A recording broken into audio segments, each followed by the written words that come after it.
शांति। ओम शांति। ओम शांति। आज हम अव्यक्त मुरली का अभ्यास करेंगे। तो आज मीठे बाबा कहते हैं टीचरों के लिए मुरली चलिए 15-10-75 15-10-1975।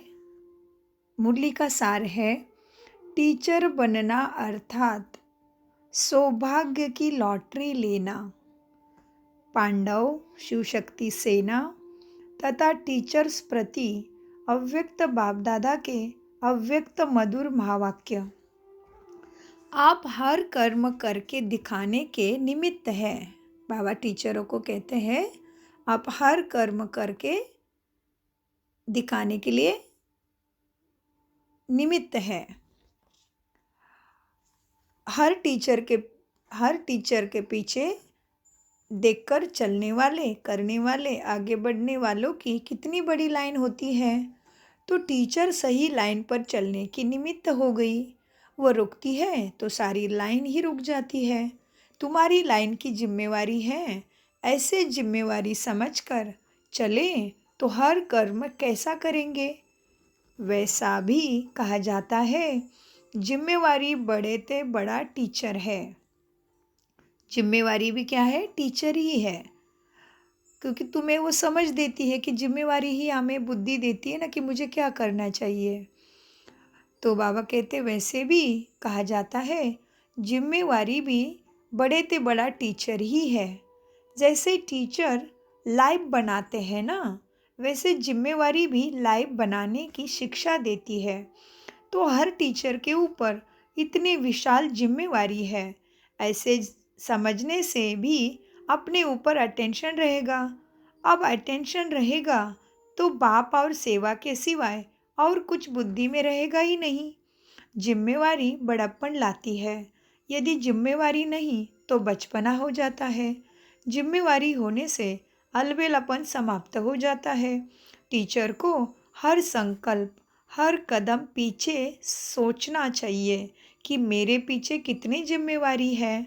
ऐसे भी नहीं कि यह जिम्मेवारी भारी करेगी, बोझ रखेगी, नहीं। जितनी यह जिम्मेवारी उठाएंगे उतना जो अनेकों के आशीर्वाद मिलती है तो वह खुशी में तो वो क्या होता है, बोझ खुशी में बदल जाता है। वह बोझ महसूस नहीं होता, हल्के रहते हैं। जैसे ब्रह्मा बाप निमित्त बने वैसे आप सब निमित्त है ना। तो आप सबको ब्रह्मा बाप को फॉलो करना चाहिए। जिम्मेवारी और हल्कापन दोनों का बैलेंस था। ऐसे ही फॉलो फादर, टीचर्स का स्लोगन फॉलो फादर नहीं तो सफल टीचर नहीं। टीचर का पहला सर्टिफिकेट क्या है? स्वयं संतुष्ट रहना और दूसरे को संतुष्ट करना। फर्स्ट नंबर टीचर की निशानी संतुष्ट रहना और संतुष्ट करना है। टीचर संतुष्ट क्यों नहीं रहेगी? टीचर को चांस कितने हैं? एक चांस क्या मिला? समर्पण होने का, मन बुद्धि बाबा के लिए। माना एक चांस मिला समर्पण होने का, दूसरा सेवा का चांस, तीसरा निमित्त बनने से अपने ऊपर अटेंशन का चांस, और चौथा जितनों को आप समान बनाएगी उसमें पुरुषार्थ की सफलता का चांस। सबसे ज़्यादा पुरुषार्थ में नंबर लेने का चांस। आने वाले स्टूडेंट को तो हंस बगुला इकट्ठे रहना पड़ता है। टीचर को तो वातावरण का भी चांस अच्छा मिलता है। तो टीचर बनना अर्थात बाबा से लॉटरी लेना। टीचर्स का ड्रामा में बहुत अच्छा पार्ट है ना। टीचर को अपने भाग्य को देख खुश होना चाहिए। अपने प्राप्ति की लिस्ट सामने रखो कि क्या मिला है, कितना मिला है, वह देखते हो। अमृत वेले रूह रियान जब करती हो, जो रूह रियान करने से रस का अनुभव हो करते हो ना, जो रूह रियान करने से रस का अनुभव कर लेते हैं वह सारे दिन में सफल ही रहेंगे, अलबेले नहीं रहते। सदा अपने ऊपर अटेंशन रहता है और रस भी आती है ना, रस भी आती है। एक है नियम निभाने वाले, दूसरी प्राप्ति करने वाले। आप सब तो प्राप्ति करने वाले टीचर हो ना। इस मुरली से सार दिया बाबा ने। जिम्मेवारी बड़ी थी बड़ा टीचर है। जैसे टीचर लाइफ बनाते हैं वैसे जिम्मेवारी भी लाइफ बनाने की शिक्षा देती है। जिम्मेवारी बड़प्पन लाती है और इससे अलबेलापन समाप्त हो जाता है। Number 2 slogan. नंबर 2 टीचर का स्लोगन है फॉलो फादर। हाँ, फॉलो फादर। फॉलो फादर नहीं तो क्या हुआ, सफल टीचर नहीं। तो बाबा ने टीचर के लिए कितनी अच्छी अच्छी नशे की बातें समझाई और टीचर की प्राप्ति भी समझाई।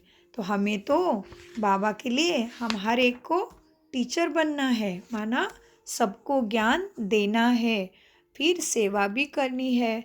मनसा से करो, दृष्टि से करो, कृति से करो, वाइब्रेशन से करो। हाँ, तो करना तो ज़रूर है। इसलिए बाबा फिर कहते संगम में साथ निभाना माना सारे कल्प का आधार बन जाता है। तो ये छोटी सी मुरली चलाई है बाबा ने 13-10-75। उसमें बाबा ने क्या रखा है टॉपिक, संगम में बाबा का साथ निभाना माना सारे कल्प का आधार बन जाता है। इसमें है नई दुनिया का साक्षात्कार कराने वाले विश्व परिवर्तक शिव बाबा बोले, अपनी नई दुनिया में कृष्ण के साथ झूला कौन झूलेगा। झूलने का मज़ा है ना, झूलने वालों को तो पाठ ही है। हाँ, झूलने में मज़ा है, झुलाने वालों का तो पाठ ही है और है। झूलने का पाठ और है, झुलाने का पाठ और है। जो यहाँ अपने जीवन में जीवन के आदि से अंत तक बाप के साथ रहे हैं, अर्थात बुद्धि योग से साथ रहे हैं, साकार रूप में साथ रहे ना, ये तो लक है। लेकिन साकार के साथ होते हुए भी बुद्धि का साथ यदि सदा रहे तो कहेंगे साथी। जीवन के आदि से अंत तक साथ रहे हैं, वही वह भी हर जीवन के आयु के भिन्न भिन्न पार्ट में बचपन में भी साथ रहेंगे, पढ़ाई में भी साथ रहेंगे, खेल में भी और फिर राज्य करने में भी साथ रहेंगे। तो यहाँ अभी बुद्धि से सदा साथ रहने वाले वहाँ भी सदा साथ रहेंगे। तो फिर तुम लास्ट में आए हो तो भी जब से जन्म लिया है तब से बुद्धि से साथ रहते हो बाबा के पास, तो वहाँ भी साथ रहेंगे।